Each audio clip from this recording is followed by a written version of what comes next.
¿Cuántas veces has escuchado la frase "el sexo vende"?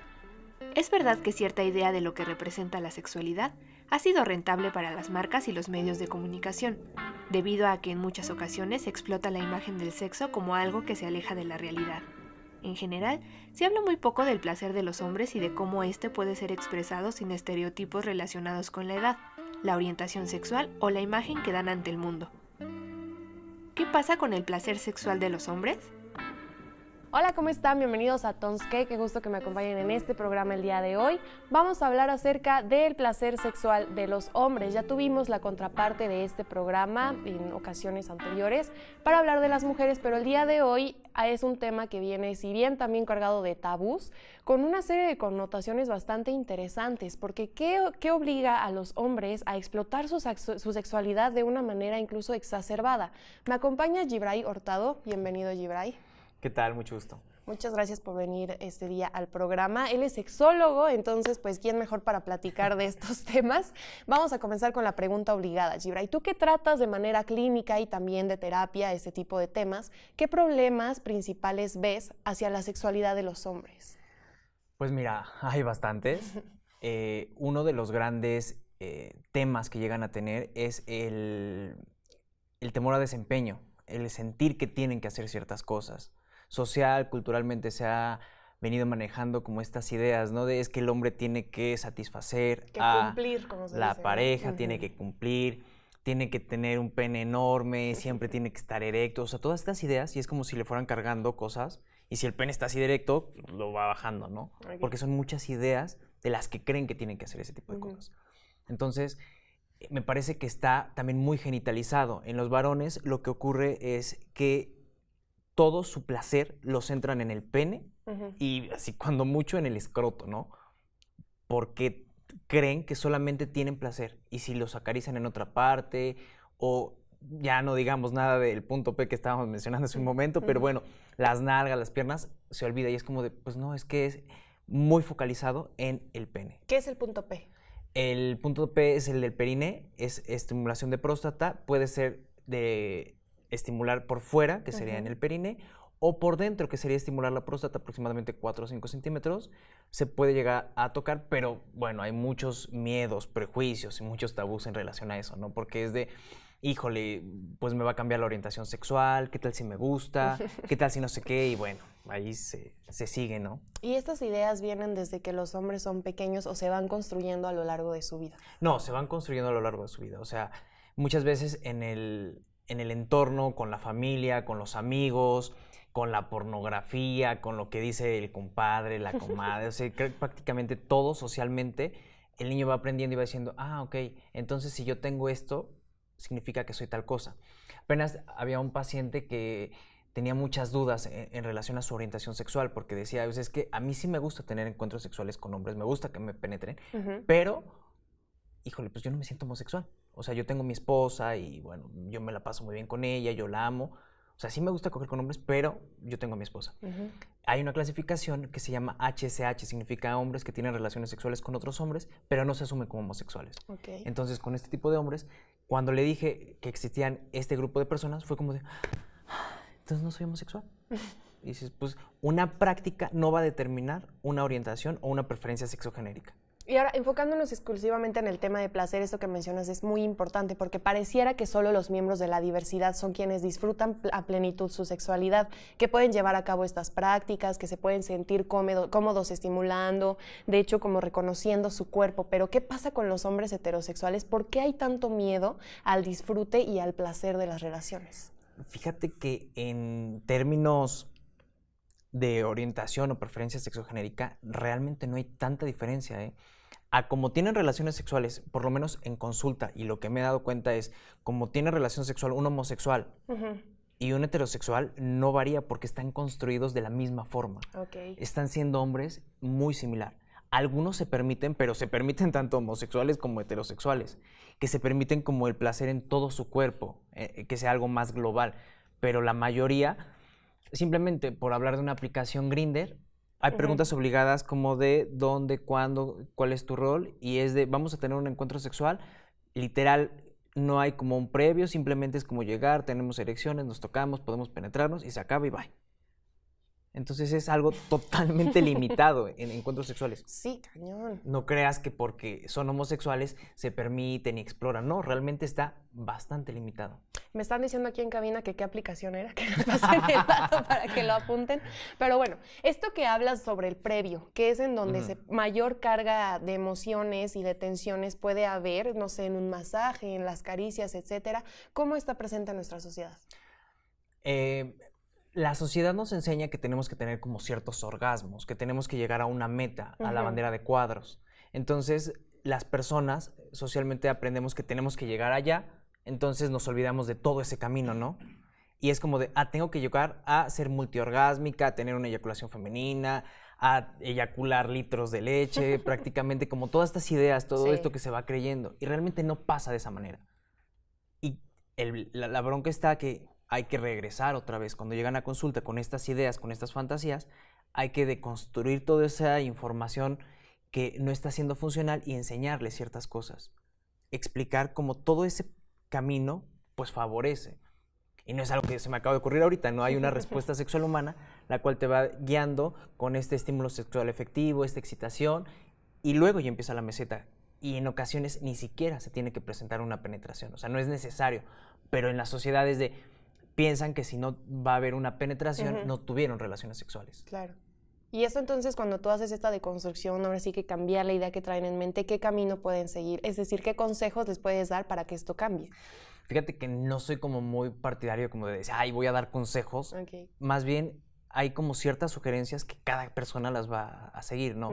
Porque el hecho de estar más en contacto de la forma corporal, pues te lleva a tener mayor sensaciones y poder conectarte más. Y esto, para muchos varones, puede llegar a ser como más vulnerable. Entonces, por eso a veces no es como decir, yo te aconsejo que hagas tal cosa y ya lo haces y ya. O sea, lleva todo un trabajo previo. Me encantaría poder decir, sí, los mejores tips o las 5 mejores formas, pero eso es realmente una falacia. Sin embargo, eso sí lo vemos, ¿no? Está muy presente en redes sociales tipo Facebook, Twitter, la lista de 5 cosas que puedes hacer para mejorar tu rendimiento sexual y etcétera, que hay muchos tips de este estilo.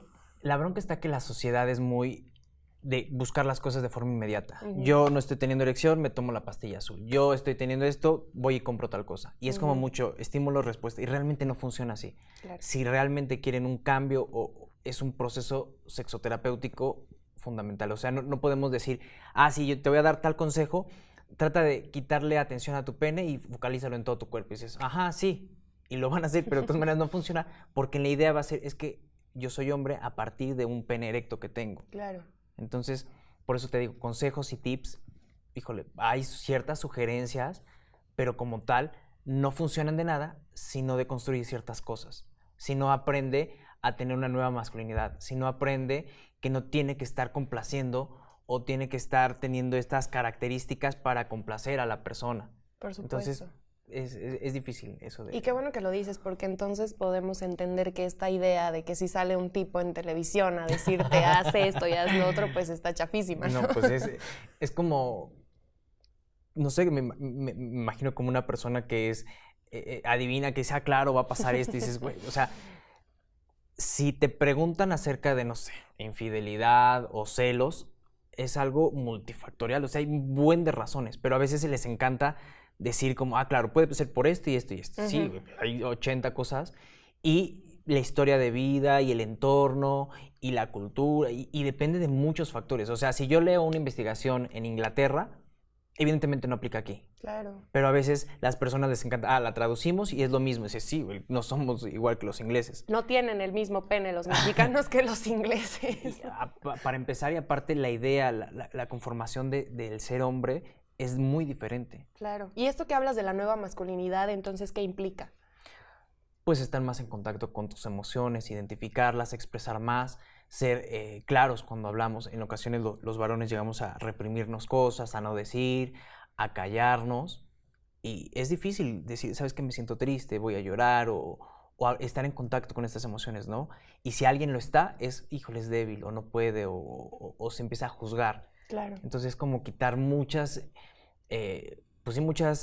introyectos que ya socialmente nos dieron y empezar con cosas nuevas de ah, ok, un hombre también puede llorar, un hombre también puede jugar a la casita, también puede maquillarse, también puede hacer muchas cosas. ¿Un hombre también puede no tener ganas de tener relaciones sexuales? Es cierto. Okay. Un hombre no siempre está pensando en sexo. Esta idea que les encanta, y curiosamente conozco bastantes hombres que dicen, güey, la neta, mi pareja tiene más deseo sexual que yo.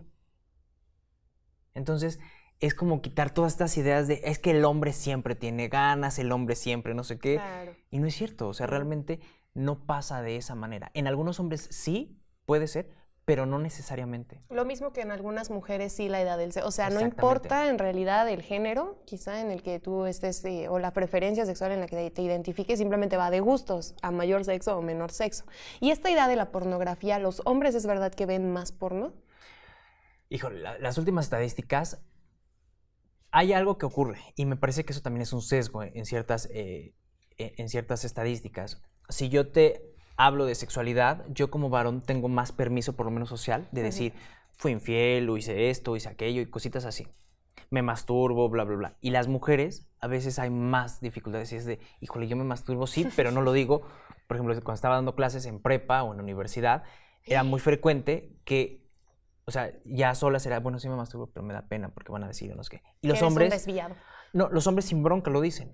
O sea, mal, pero lo dicen bueno, todas las cosas que ya te imaginarás, ¿no? Claro. Pero sí lo mencionan, y en las mujeres está muy invisibilizado. Y esto, no sé qué tanto puede repercutir en las estadísticas. En la actualidad ya nos estamos emparejando casi en todo, en cuestiones de pornografía y eso, y empezamos más o menos como estar un poquito a la par. Y la bronca de la pornografía es que los hombres se quedan con este manual o con este discurso de, ok, vamos a hacer lo que dice la pornografía y tiene que ser de esta forma, ¿no?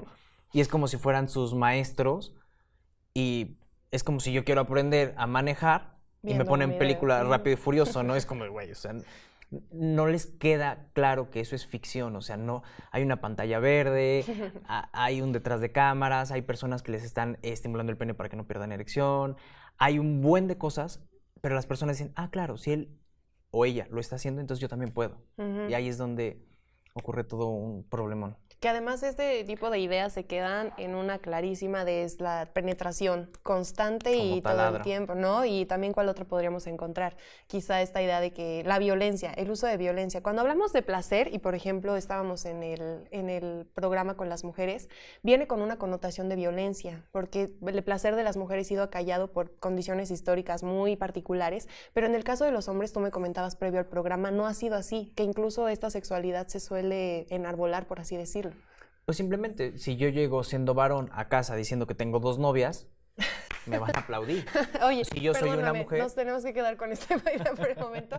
No porque esté mal, por favor, consérvala, pero nos tenemos que ir a un corte. Sigan con nosotros entonces, ¿qué? Hablando sobre el placer sexual en los hombres.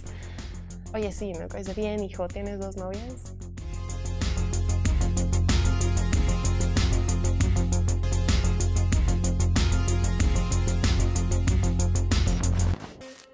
Uno de los grandes mitos alrededor de la sexualidad masculina tiene que ver con la manera en que se aprende a expresar placer cuando el deseo sexual se presenta. En las escuelas se habla de prevenir enfermedades de transmisión sexual y embarazos, así como sobre salud en general. Sin embargo, no existe una educación orientada que muestre cómo vivir sanamente el placer como algo natural, divertido y que permita expresar diferentes sentimientos. Esto ayudaría a cambiar la idea de la imagen del hombre que no involucra sus emociones y que puede disfrutar de diversas formas sin la preocupación de cumplir porque es hombre. Así como cuando hablamos de placer de las mujeres sabíamos, y es más que conocido, que hay millones de tabús y mitos al respecto, también los hay en los hombres, solo que esto a lo mejor pasa tan desapercibido que no nos podemos dar cuenta de, oye, ¿cómo estás? ¿De verdad te gustó? O que nada más estén ahí dándole por cumplir, que son cosas que todavía hemos estado platicando en este programa. Antes del corte me comentabas justo esta idea de que si el hombre llega con 2 novias en la casa, pues se lo van a aplaudir, ¿no? Pero ¿qué pasa después de esto? No, pues simplemente una mujer es como de, híjole, no, tú primero aprende a lavar tus calzones y aprende a hacer tal cosa y lava y no sé qué, y luego ya andas pensando en novios. O sea, como que en el hombre sí se llega a premiar.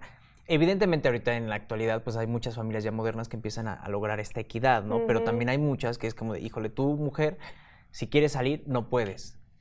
¿Por qué? Porque eres mujer y bla, bla, bla, y bueno, te ponen un buen de justificaciones, ¿no? Claro. Y tú, hombre, claro, tú puedes hacer lo que tú quieras y cuando tú quieras y como tú quieras, y bueno, es como que socialmente va esta idea o esta creencia, ¿no? Entonces, sí es complicado. Eso justo que ahora decías, por ejemplo, de aprender a lavar tus calzones o primero aprende a todo esto.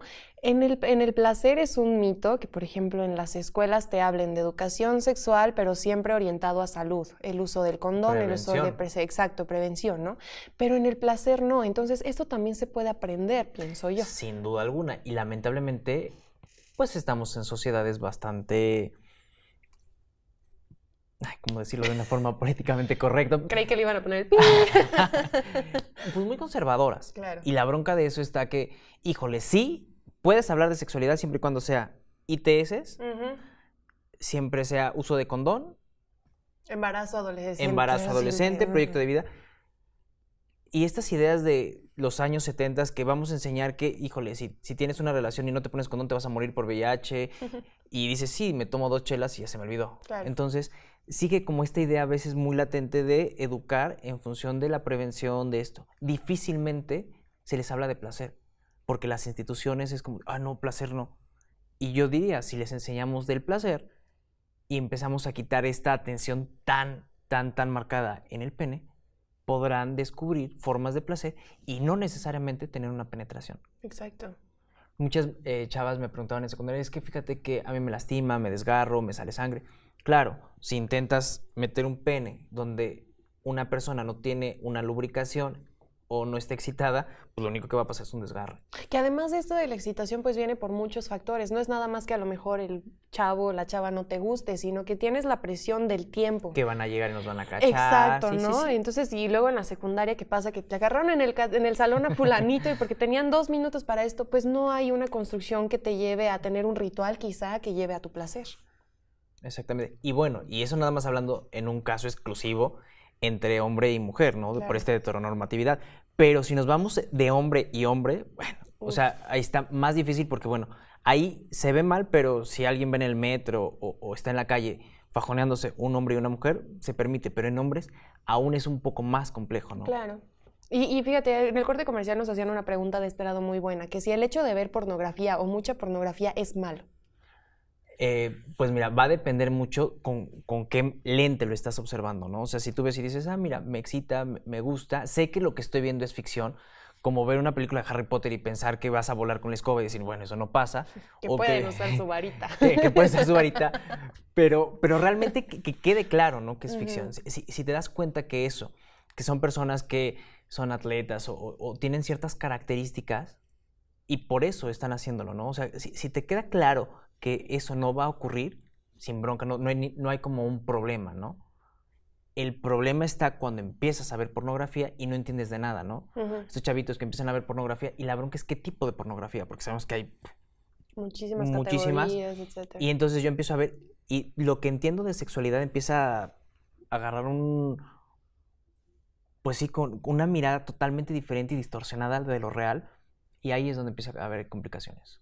¿Qué línea podemos encontrar entre lo que llamaríamos placer sano o quizá disfrutar plenamente tu sexualidad o una aberración que llegue con tintes de violencia a convertirse en un trastorno? Pienso, por ejemplo, en las personas o hombres que encuentran placer al tocar a las mujeres en el transporte público, ¿no? Por ejemplo, o sea, ¿esto en dónde lo podríamos categorizar? Pues mira, esto que acabas de mencionar es violencia. O sea, es una creencia de que yo por ser, yo soy una persona que creo que puedo hacerlo sin importar lo de la otra persona. No me gusta usar el término parafilias, ocupo más el término expresiones comportamentales de la sexualidad, que es un poquito más descriptivo y esto favorece para quitarle como todos estos prejuicios, ¿no? De, esto es como algo malo, es algo sucio, entonces es un término el cual me gusta emplear más, siempre y cuando hay como ciertas reglas clave, ¿no? El no hacer daño a otra persona, que sea consensuado y que esté dentro del marco legal, ¿no? Porque hay cosas que tal vez tú puedes decir, me encantaría, pero si no está dentro de ese marco, te puedes meter en problemas, ¿no? Entonces, si no te haces daño a ti ni a la otra persona, si es algo consensuado y si está dentro del marco legal, pues puedes hacer lo que quieras y no tendría por qué haber ciertas complicaciones o ciertos problemas o temas. ¿Qué maneras en México podríamos quizá imitar de otros países? Porque siempre en la escuela o en muchos lugares te pueden decir que hay lugares en donde la sexualidad se puede vivir libremente, donde el tema de placer ya no es un tabú. En México, ¿en qué momento histórico estamos? ¿Se puede o no se puede ya romper con estas barreras? Me encantaría decir que sí, pero realmente estamos muy atrasados. O sea, vamos con un desfase impresionante. O sea, el hecho de que no podamos respetar la diferencia, desde ahí ya hablamos de algo. El hecho de que yo tenga el derecho o la creencia de que puedo juzgar, que puedo llegar a decir, es que tú eres esto, tú eres aquello. La doble moral que vivimos en México es terrible, ¿no? O sea, o eres una mujer que se dedica al sexo servicio, o eres se me olvidó el nombre de la mamá de Jesús, la Virgen María, ¿no? Entonces... O en hombres, o eres un gigoló o eres el padre de familia respetable que todo el mundo admira, ¿no? Es que esta dicotomía, este pensamiento tan binario es lo que le da en la torre a la sociedad, ¿no? Porque no hay tintes medios, no hay como esta gama de colores, o te vas acá o te vas acá. Entonces, una mujer que no entra dentro de la Virgen de Guadalupe, que es santa, casta, pura, que no dice groserías, que bla, bla, bla, se va a este lado. Y socialmente es castigada, marginada, señalada, bla, bla, bla. Entonces creo que en el momento en que empecemos a romper como estas ideas, estas creencias, a respetar más, a incluir más, será como más o menos... Donde sí se pueda lograr esto, donde ¿no? se pudiera lograr. Hay una pregunta que yo le hacía a Nancy Caracoles, a quien le quiero mandar un enorme abrazo cuando estábamos hablando del programa de placer de las mujeres. Ahora lo quiero pensar hacia los hombres. ¿Llega cierta edad en la que los hombres ya no tienen deseo sexual o es solo por cuestiones biológicas que no tengan relaciones? Las cuestiones biológicas es mentira. Tenía paciente... ¿Qué? Música de suspenso. Es mentira en este sentido, ¿no? Tengo un paciente que tiene más de 60 años y tiene encuentros sexuales 3-4 veces a la semana. Señor, saludos. Y tengo pacientes de 18 años que no están teniendo erecciones. Entonces esto de la biología a veces también es un discurso que es de, no, una mujer en el climaterio empieza a perder bla, bla, bla. Sí, hay un decremento, en hombres llegas a perder cierta testosterona, pero eso no determina, no somos biología andando, porque hay cuestiones culturales, cuestiones sociales, entonces es algo muy, muy, muy amplio y no podemos determinarlo con, es que biológicamente ya no estás teniendo tanta testosterona, entonces ya no tienes deseo. Eso es chafa, es mentira, son patrañas, no existe algo como calumnias, que pueda determinar, ¿no? O sea, eso de, o sea, ahorita empiezo a ver ya más talleres de sexualidad en los añosos, en la vejez, cositas así. Y digo, qué buena onda, porque también los señores, también las señoras tienen sexualidad, también pueden disfrutar, también hay placer. Claro. Que sí, en mujeres a mayor edad puede llegar a perder un poco la lubricación por temas biológicos, sí, pero eso no determina que ya no pueda sentir o que ya no pueda disfrutar. Apenas la semana pasada fui a ver una obra, y hablaba acerca de estos señora, que eres viejito, ya no funcionas, ya no sirves, ya estás todo achacoso, bla, bla, bla. Y dices, también tienen sexualidad, también tienen ganas, también tienen deseo, pero socialmente, y es, tú ya viejo rabo verde, tú ya para qué, bla, bla, bla. Sí. Y eso es terrible. Es como si solamente pudieras, cuando eres joven, no, porque estás muy chico, pero cuando eres entre 20 y 40 es tu edad como que puedes tener sexo y más grande o más chico ya no se puede y eso es totalmente una mentira. Eso que dices ahorita es también algo que pues hubiéramos mencionado desde el principio, perdónenme, pero ¿a qué edad empieza el deseo sexual en los hombres? O que se empiece como a manifestar. Se dice que en las niñas, por ejemplo, cuando empiezan a sobar sus genitales en alguna superficie, pero en los hombres, ¿cuándo inicia esto? Pues me atrevería a decir que desde el vientre. Desde el vientre ya hay cierto deseo, ya hay cierta estimulación, ya empiezas a tener sensaciones agradables. Solamente que lo que el niño entiende por placer no es lo que el adulto entiende por placer. El niño empieza a sentir, a tocarse y dice, siento rico. No tiene la connotación, quiero coger o quiero tener relaciones sexuales o quiero estar con alguien. No, simplemente dice, siento agradable. Siento agradable el roce, la caricia, el piojito. Esas son sensaciones agradables. Que justo no es solamente en el pene, sino en el resto del cuerpo. Gracias, exactamente. Fíjate qué interesante, porque ahora mismo se liga con lo que dices de las personas mayores. El hecho entonces de que biológicamente quizá no sea posible ya una erección o que se usen medicamentos como Viagra. Que en algunos casos. En algunos, exacto, ¿no? Pero que no haya una erección, entonces no quiere decir que el señor no pueda disfrutar. Tiene lengua, tiene dedos, tiene todo el cuerpo. No necesitas un pene. Final de cuentas, fíjate qué interesante, pero sí, es que dices, esto está tan escondido también en la sociedad que no se hable, pero no solo desde las mujeres, no solo de la diversidad en los hombres y pensando en todo la preferencia que pueda existir, ¿no? De los perfiles que tú llevas, en tus sesiones, me imagino que son súper variados. Hay variados, y algo que estoy notando es, en algunos casos, y eso es bien curioso, ¿no? En hombres trans, tuvieron una construcción al principio como mujeres, entonces como hombres a veces quieren replicar ciertos estereotipos de varones. Ya. Y es como de ver, oye, ¿qué onda, no? Se supone que tú podrías tener como diferentes perspectivas, pero a veces como intentar llegar a eso, ¿no? Es que yo tengo que ser un hombre y tengo que construirme ya fisiológicamente, fenotípicamente ya me veo, ahora tengo que ser o aparentar o creerme. Es como de, oye, pues vamos a regresar, ¿no? O sea, no necesariamente, porque hay diversos tipos de hombres. No solamente hay un tipo de hombre. Fíjate, esa última reflexión que acabas de hacer, yo creo que me parece perfecta para que concluamos el programa, porque lamentablemente si el programa con Nancy se nos fue como el lubricante, pues este se nos fue como, ya no les voy a decir como qué, ¿verdad? Gibray, te agradezco mucho la charla del día de hoy, muchas gracias por haberme acompañado, espero que no sea la última vez. Claro que no. Ya tienen aquí en pantalla los datos de los consultorios de Gibray, también sus redes sociales, por si quieren hacer alguna pregunta, si tienen aclaraciones, si quieren decir, no, la neta, yo sí siempre estoy pensando en sexo, ¿no? Que también se puede dar. El chiste es abrir la discusión a estos temas. Les agradezco que nos hayan acompañado en este programa, les invito a que nos acompañen en el siguiente y mándenos todos sus comentarios con el hashtag Tonske en las redes sociales. Soy Mariana Vega y les espero en el siguiente programa.